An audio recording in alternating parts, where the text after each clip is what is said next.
19. Genesis 1 and 19. And the evening and the morning were the fourth day. Fourth day, go ahead. And the Most High said, let the waters bring forth abundantly the moving creature that hath life, and fowl that may fly above the earth in the open firmament of heaven.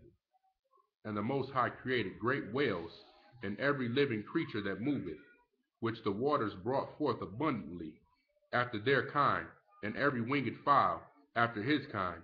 And the Most High saw that it was good. And the Most High blessed them, saying, be fruitful, and multiply, and fill the waters in the seas, and let fowl multiply in the earth. Okay. And the evening and the morning were the fifth day. That's the fifth day, go ahead. And the Most High said, let earth bring forth the living creature after his kind, cattle and creeping things, and the beast of the earth after his kind. And it was so. And the Most High made the beasts of the earth after his kind, and the cattle after their kind, and everything that creepeth upon the earth after his kind. Read. And the Most High saw that it was good. Read. And the Most High said, let us make man in our image, after our likeness, and let them have dominion, and let them have dominion. Let them have what? Dominion. Dominion. Over the fish of the sea. Over what he just created, read. And over the fowl of the air. And over the cattle, and over all the earth, and over every creeping thing that creepeth upon the earth. So man has dominion now, right? This is the commandment. Before he even made man, he's laying down this commandment. Read. So the Most High created man in his own image, and in the image of the Most High created he him, male and female created he them. Read. And the Most High blessed them, and said unto them, be fruitful, and multiply, and replenish the earth, and subdue it, and have dominion over the fish of the sea, and over the fowl of the air, and over every living thing that moveth upon the earth. And the Most High... That's good, that's good, that's good. Now I want to go into something. I'm glad B just gave y'all that pseudepigrapher.com. So go to that. I want to open up a book in there. Go to that pseudepigrapher.com. I want y'all to open up a book called Legends of the Jews. Is it on there? I don't know. Let's check to see if it's on there. What site you get it off of? Pseudepigrapher.com. Oh, pseudepigrapher.com. Yeah, it's okay. I thought you were saying something else. No, that's not the one I usually go to.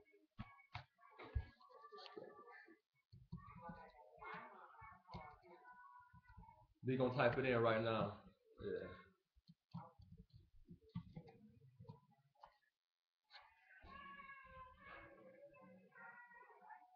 So when the site come up, you're gonna see at the top pseudepigrapher, apocrypha, and sacred writings.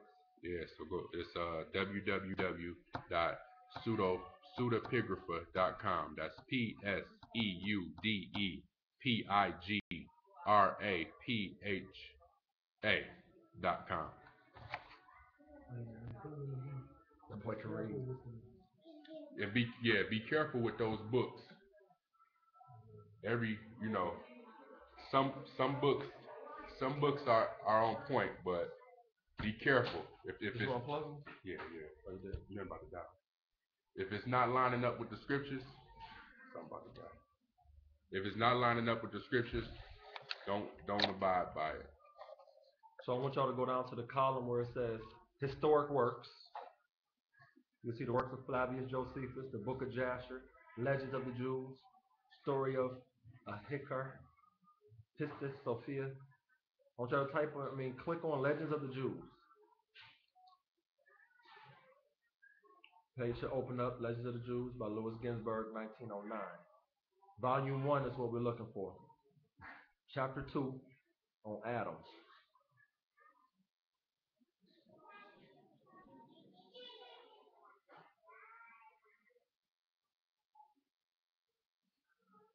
We'll go down to the section that says the ideal man. And we're going to get into this thing.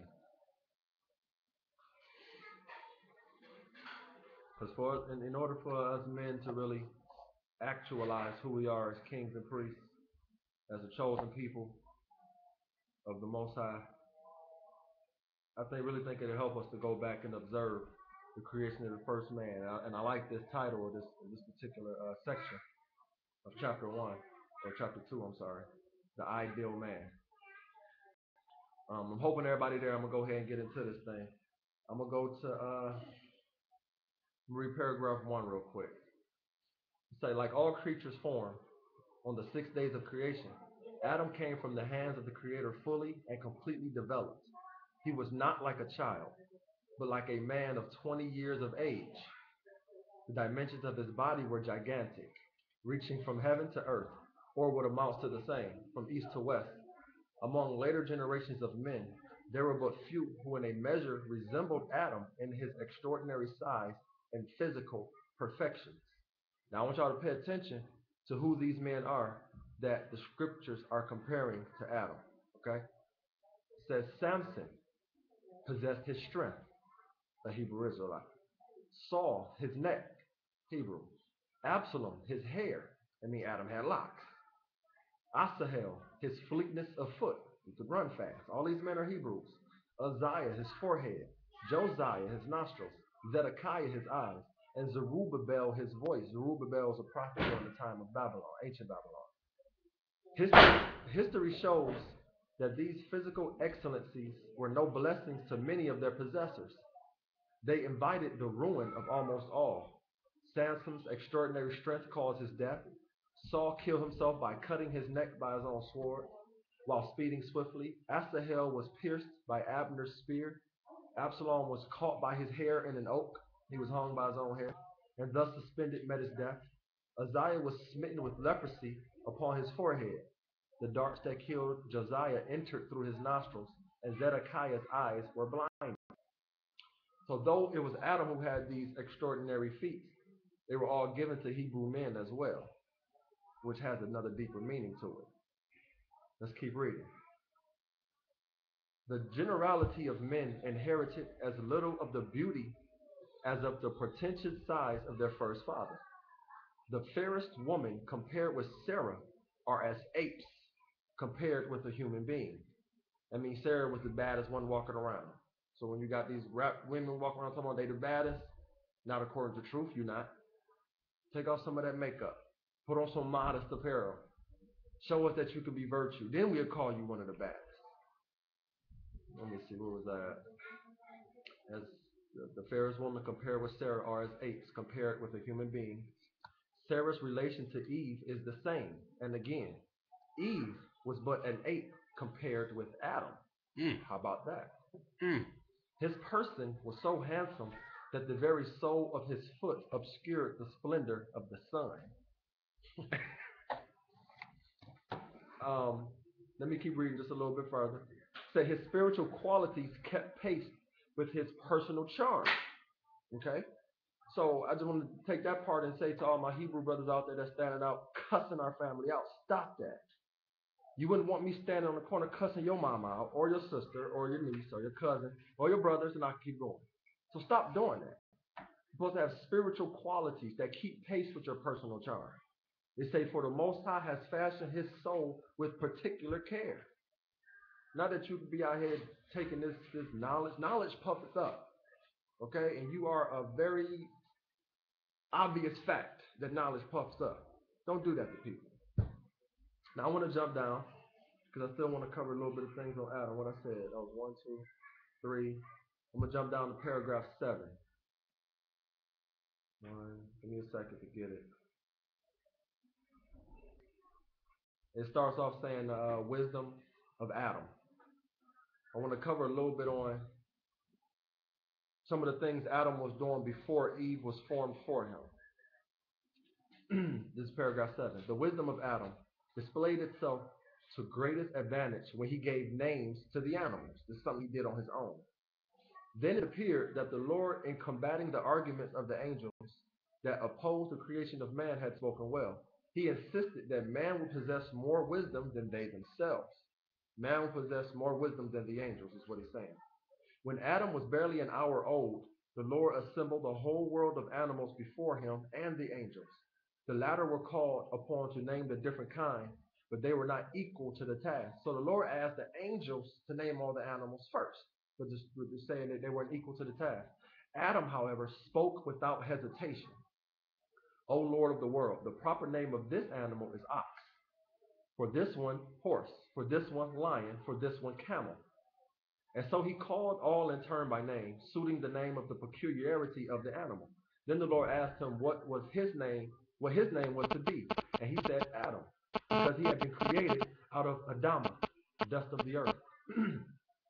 Again, the Lord asked him his own name, and he said Adonai, Lord, because thou art Lord over all creatures. By the very name the Lord had given unto himself, the name by which the angels call him, the name that will remain immutable forever, unchangeable. But without the gift of the Holy Spirit, Adam could not have found names for all. He was in very truth a prophet, and his wisdom a prophetic quality. But it said, but without the gift of the Holy Spirit, Adam could not have done this task. I showed you last week that the Holy Spirit was praising herself in the book of Sirach. And she said, amongst the divisions of men, she received her own portion, her own inheritance, the children of Israel, which will make us in very truth prophets. And in wisdom, it gives us a prophetic quality, but it's up to each one of us to access that and to actualize it, okay? Now let's jump to Genesis chapter 2. Now that we got that,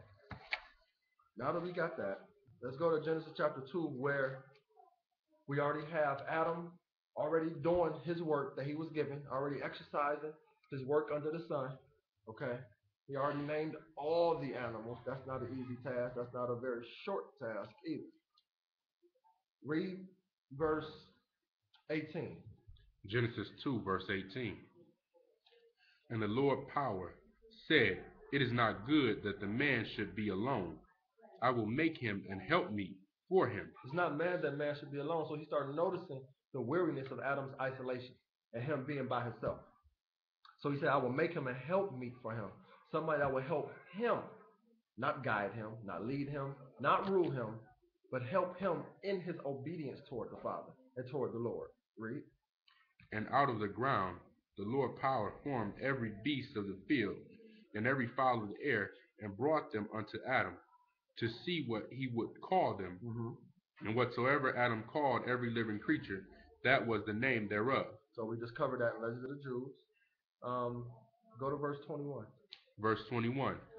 And the Lord power caused a deep sleep to fall upon Adam, and he slept.